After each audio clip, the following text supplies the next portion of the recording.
السلام علیکم ناظرین، میں ہوں کرن ناز، جس کے تابع دشت و دریا و سمندر ہوں، زمین جس کے حکم کی پابند ہو، چرند و پرند، جانور و درخت سبھی جس کے تابع دار ہوں، زمین پہ جو خدا کا نائب ہو، جو مسجود ملائک ہو، تمام مخلوقات میں سب سے افضل و اعلیٰ ہو، اسے انسان کہتے ہیں۔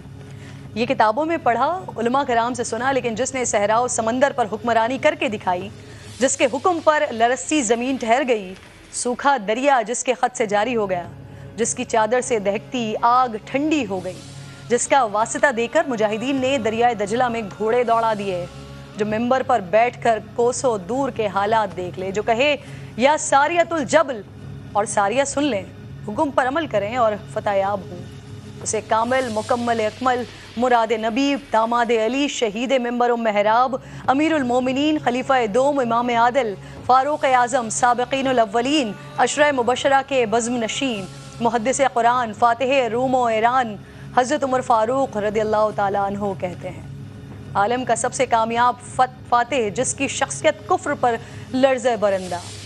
آج اس عظیم شخصیت کی شہادت کا دن ہے۔ ان کی زندگی ایسی کہ خود رسول خدا نے دامن دعا پھیلا کر مانگا، شہادت حق کی گواہی ایسی کہ فرشتوں نے بھی جشن منایا۔ آپ وہ صحافی جس نے سب سے پہلے اعلانیہ اسلام قبول کیا، آپ ہی کے قبول اسلام پر پہلی بار مسلمانوں نے اعلانیہ نماز ادا کی، آپ نے اعلانیہ ہجرت فرمائی، طواف کعبہ کیا اور کفار کو چیلنج دیا کہ یہ مت سوچنا کہ عمر چھپ گیا ہے یا بھاگ گیا ہے، میں ہجرت کر رہا ہوں، جسے اپنے بچے یتیم اور بیوی کو بیوہ کروانا ہو وہ آ کر مجھے روک لے۔ آپ نے جب اقتدار سنبھالا تو اعلان فرما دیا کہ میری جو بات بھی قابل اعتراض ہو مجھے اس پر سر عام ٹوک دیا جائے۔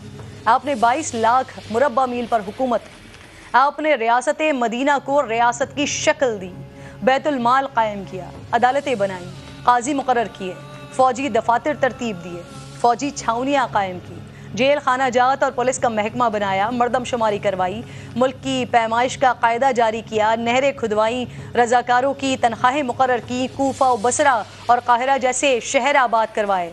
آج ہمارے حکمران کسی ایک منصوبے کا سنگ بنیاد رکھ دیں تو کریڈٹ لیتے نہیں تھکتے ہیں، لیکن حضرت عمر فاروق رضی اللہ تعالیٰ عنہ نے بغیر کسی ستائش کے کام انجام دیے۔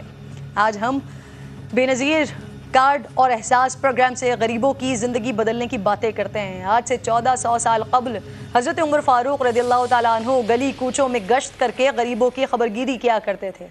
احساس ذمہ داری اتنی تھی کہ فرماتے تھے کہ اگر فرات کے کنارے کتا بھی پیاس سے مر جائے تو اس کی جواب دہی مجھ سے ہوگی۔ آج توشہ خانہ اور لندن کی منی ٹریل مانگنے پر حکمران غصے میں آ جاتے ہیں، اس کو سیاسی انتقام قرار دیتے ہیں، لیکن دور عمر فاروق رضی اللہ تعالیٰ عنہ میں سب مسلمانوں میں بیت المال کا کپڑا تقسیم کیا گیا۔ کپڑا اتنا تھا اس سے طویل القامت شخص کا کرتا نہیں بن سکتا تھا، اور حضرت عمر فاروق رضی اللہ تعالیٰ عنہ دراز قد تھے۔ جب لوگوں نے حضرت عمر فاروق رضی اللہ تعالیٰ عنہ کو اسی کپڑے کا کرتا پہنے ہوئے دیکھا تو کھڑے ہو گئے اور سوالات شروع کر دیے۔ ایسے میں آپ کے صاحبزادے آگے بڑھے اور وضاحت دی کہ میں نے اپنے حصے کا کپڑا اپنے والد کو دیا ہے تو ان کا کرتا بنا ہے۔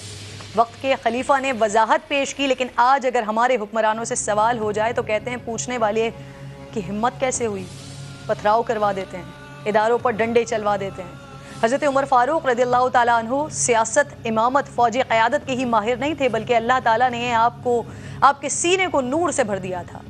کئی مواقع پر حضور نبی کریم صلی اللہ علیہ وآلہ وسلم آپ سے مشورہ مانگا کرتے تھے، جو مشورہ سیدنا عمر فاروق رضی اللہ تعالیٰ عنہ نے دیا، قرآن کریم کی آیت مبارکہ اسی کی تائید میں نازل ہوئی۔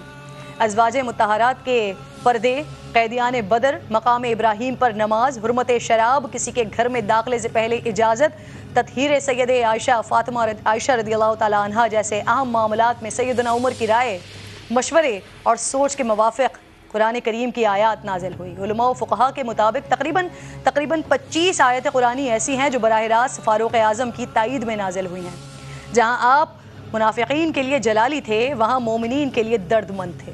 جس سال عرب میں قحط پڑا تو آپ نے قسم کھائی کہ گوشت یا کوئی اور لذیذ چیز نہیں کھائیں گے، یہاں تک کہ قحط ختم ہو گیا اور پھر خوشحالی آ گئی، لیکن آپ نے پھر بھی یہ چیزیں صرف یہ سوچ کر نہیں کھائیں کہ کہیں ایسا نہ ہو کہ میں تو کھاؤں اور میری رعایا میں سے کسی کو یہ نصیب نہ ہو۔ واللہ ایک کاش کے نام عمر استعمال کر کے حکمرانی کا تاج حاصل کرنے کے خواہش مند ان کی زندگی کے صرف ایک پہلو پر بھی عمل کر لیں تو پاکستان کا نظام تبدیل ہو جائے. آج نہیں تو کل یقیناً ایسا ہوگا. آج ایک عظیم شہادت کا دن ہے، اس لیے مختصراً شہادت عمر فاروق بھی بیان کر دیتی ہوں کہ نماز فجر کے دوران ایک مجوسی کافر ابو لولو فیروز نے زہر آلود خنجر سے آپ کے شکم مبارک میں 3 وار کیے. آپ بے ہوش ہو کر گر گئے اور حضرت عبد الرحمن بن عوف رضی اللہ تعالیٰ عنہ نے نماز مکمل کروائی. ظالم ابو لولو نے چاہا کہ کسی طرح مسجد سے باہر نکل کر بھاگ جائے، لیکن نمازیوں کی صفیں دیوار کی طرح حائل تھیں. اس نے اور صحابیوں کو زخمی کرنا شروع کر دیا. 13 صحابی زخمی ہوئے، جن میں سے 7 شہید ہو گئے. اتنے میں نماز ختم ہو گئی اور ابو لولو پکڑا گیا. جب اس نے دیکھا کہ میں گرفتار ہو گیا تو اسی خنجر سے اس نے اپنے آپ کو بھی ہلاک کر لیا. اور اس کے بعد جو حضرت عمر فاروق رضی اللہ تعالیٰ عنہ نے صحابہ کرام سے گفتگو کی اور جس طرح سے وہ پریشان تھے، جس طرح سے وہ رو رہے تھے کہ جب وہ اللہ رب ذوالجلال کے حضور حاضر ہوں گے تو وہ کیا جواب دیں گے اپنی رعایا کے لیے، یہ بھی ایک اپنی تاریخ کا بہت بڑا واقعہ ہے. مجھے مہمانوں میں علامہ کوکب نورانی صاحب جوائن کر رہے ہیں، علامہ طاہر اشرفی صاحب جوائن کر رہے ہیں، بلال قطب صاحب جوائن کر رہے ہیں. میں آپ تینوں مہمانوں کی بہت زیادہ شکر گزار ہوں کہ آپ نے پروگرام کے لیے وقت نکالا. علامہ صاحب، آپ سے میں بات کا آغاز کروں گی. حضرت عمر فاروق رضی اللہ تعالیٰ عنہ کہ جن کی آج دنیا جہاں جہاں ہم ترقی یافتہ ممالک میں نظر دوڑاتے ہیں، جہاں جہاں ہم دیکھتے ہیں وہاں عمر لاز فالو کیے جا رہے ہیں. جو کچھ جس کا انہوں نے سنگ بنیاد رکھا، جس کو انہوں نے عمل کر کے دکھایا، وہ سب کچھ ہم ویسٹرن کنٹریز میں فالو ہوتا ہوا دیکھ رہے ہیں. لیکن افسوس کا مقام یہ ہے کہ ہم وہ ہیں کہ جن کو فالو کرنا چاہیے تھا، لیکن ہمارے پاس تو فالو اس طرح سے ہوتا ہوا دکھائی نہیں دیتا. کوئی ایک نام کیا ہم بتا سکتے ہیں کہ وہ کہیں کہیں حضرت عمر فاروق رضی اللہ تعالیٰ عنہ کے خطوط کو فالو کرتے ہوئے آگے بڑھے؟ بسم اللہ والحمد للہ والصلاة والسلام علی رسول اللہ. بہت شکریہ. اصل میں یہ جو ہجری کیلنڈر جس کو ہم کہتے ہیں اسلامی تقویم، یہ بھی حضرت سیدنا عمر فاروق اعظم رضی اللہ تعالی عنہ کے عہد خلافت میں سرکاری طور پر رائج ہوئی. اور اسے کیا اتفاق کہیے کہ اس کی پہلی تاریخ بھی انہی سے وابستہ ہو گئی. وہ ہستی جس کی نیکیاں آسمان کے تاروں کے برابر، وہ ہستی جس کے لیے یہ فرمایا کہ میرے بعد نبوت کا سلسلہ جاری رہتا، کوئی اور نبی ہوتا تو عمر نبی ہوتے. ان میں وہ خوبیاں تھیں اور یہ دعا کی گئی کہ یا اللہ ان کے ذریعے اسلام کو غلبہ اور عزت عطا فرما. اس ہستی نے نبی پاک صلی اللہ علیہ وسلم کی اطاعت، یعنی ان کے کہنا ماننے میں، فرما برداری میں وہ کردار ادا کیا کہ پہلا خطبہ دیتے ہیں تو کیا کہتے ہیں کہ کنت عبدہ و خادمہ، میں نبی پاک کا عبد یعنی غلام بھی تھا، خادم بھی تھا. انہوں نے کبھی اپنے اوپر یا اپنی صلاحیتوں پر کوئی فخر نہیں کیا، نبی کی غلامی پر. وہ خود اپنے بال پکڑ کر یہ کہتے ہیں کہ یہ بال کس نے اگائے ہیں، نواسہ رسول سے کہتے ہیں، یعنی ہماری عزت ہے تو نبی پاک صلی اللہ علیہ وآلہ وسلم کی وجہ سے. سیدنا فاروق اعظم تاریخ اسلام کی عمر ہیں، یعنی عمر کا لفظ زندگی کے لیے بولا جاتا ہے، وہ اسلام کی زندگی ہیں. ان سے اسلام کو تقوی، غلبہ اور عزت ملی ہے.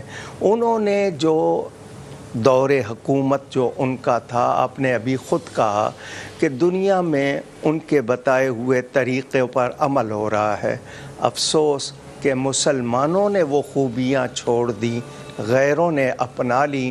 ضرورت ہے کہ ہم اصل میں سمجھیں سید القوم خادمہم، قوم کا سردار ان کا خادم ہوتا ہے. وزیر کے معنی بوجھ اٹھانے والے کے ہوتے ہیں، مگر یہاں بوجھ ڈالنے والے ملتے ہیں، خدمت کروانے والے ملتے ہیں، خدمت کرنے والے نہیں ملتے. سوکھے ٹکڑے آپ نے ان کے بارے میں سنا. جب روم کا سفیر آیا تو اس نے آ کے لوگوں سے پوچھا کہ تمہارا بادشاہ کون ہے؟ لوگوں نے کہا ہمارا بادشاہ اللہ ہے. ان کا عمر کو کیا کہتے ہو؟ ان کا امیر المومنین کہتے ہیں۔ اس نے کہا ان کا پیلس، ان کا محل کہاں ہے؟ ان کا یہ گلی میں سامنے ان کا مکان ہے، کوئی محل نہیں ہے۔ وہ بڑا حیران کہ جس شخص نے 44 ملک فتح کیے ہیں، جس کے نام سے دنیا لرزتی ہے، وہ شخص اس طرح ہے۔ تو اس نے کہا مجھے ان سے ملنا ہے۔ لو ایک خاتون جا رہی تھی، اس سے پوچھا کہ تو نے دیکھا تھا حضرت عمر کو جاتے ہوئے، اس کو بتا دے وہ کس طرف گئے ہیں۔ سفیر بڑے جہاں دیدہ ہوتے ہیں، چالاک ہوتے ہیں۔ اس نے اس عورت سے پوچھا کہ عمر کے بارے میں کیا رائے ہے، یہ جاننے کا طریقہ کہ لوگ ان سے خوش ہیں یا نہیں ہیں۔ اس عورت نے 2 لفظ کہے، وہ کہا لا یخدع ولا یخدع، نہ عمر دھوکہ دیتا ہے نہ دیا جا سکتا ہے۔